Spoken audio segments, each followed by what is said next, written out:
জামাতের নিবন্ধন প্রক্রিয়ায় মামলাটি আংশিক শ্রুত হয়েছিল।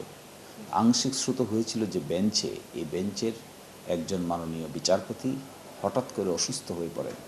তিনি প্রায় 1 মাস কোর্টে আসতে পারেননি। তারপরে আদালত আবার 1 মাসের জন্য বন্ধ হয়ে যায়। ফলে এটি শুনানি প্রায় শেষের দিকে ছিল। আমরা আশা করেছিলাম যে ভ্যাকেশনের আগেই জামাতের নিবন্ধন মামলাটি শেষ হয়ে যাবে, কিন্তু হঠাৎ করে অসুস্থ হয়ে যাওয়ার কারণে শেষ করা যায়নি। তো যেহেতু কোর্ট খুলছে, আশা করি কোর্ট খোলার পরে দ্রুতই নিবন্ধন মামলাটি নিষ্পত্তি হয়ে যাবে।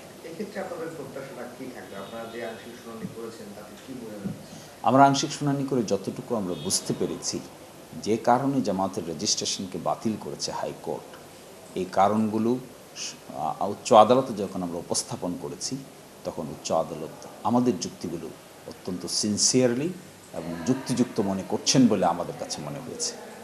ফলে যে নিবন্ধন মামলায় জামাতের রেজিস্ট্রেশন বাতিল যে করেছে, সেটাও কিন্তু সকল বিচারক একমত হয়ে করতে পারেনি। 2 জন একদিকে বলেছেন, 1 জন আরেকদিকে বলেছেন। তো সেই জন্যই এই মোকদ্দমায় আমরা ভালো রেজাল্ট পাবো, প্রত্যাশিত রেজাল্ট পাবো বলে আমি মনে করি। এবং এই ক্ষেত্রে যদিও একটু বিলম্ব হচ্ছে, অসন্তুষ্টি হতে পারে। জামাতের রেজিস্ট্রেশন মামলায় দেশে বিদেশে জামাতের কর্মী, সাথী, সমর্থক কোটি কোটি মানুষ আছেন। সকলের দৃষ্টিভঙ্গি তো আর একরকম হবে না। উদ্বিগ্নতা থাকাটাই স্বাভাবিক। তাদের এই উদ্বেগকে আমি সম্মানের দৃষ্টিতে দেখি। তাদের এই উদ্বেগকে আমি মনে করি সিনসিয়ার উদ্বেগ। তারপরেও আইনি প্রক্রিয়াটা সম্পন্ন করে প্রপার সিস্টেমে জামাত যখন তার রেজিস্ট্রেশন ফিরে পাবে, আমি আশা করি সকলেরই হতাশা দূর হবে, সকলেই খুশি হবে। জামাতের এই রেজিস্ট্রেশনের সাথে একটি কথা অনেকের মধ্যেই কাজ করে, কনফিউশন, যে প্রতীক পাবে কিনা।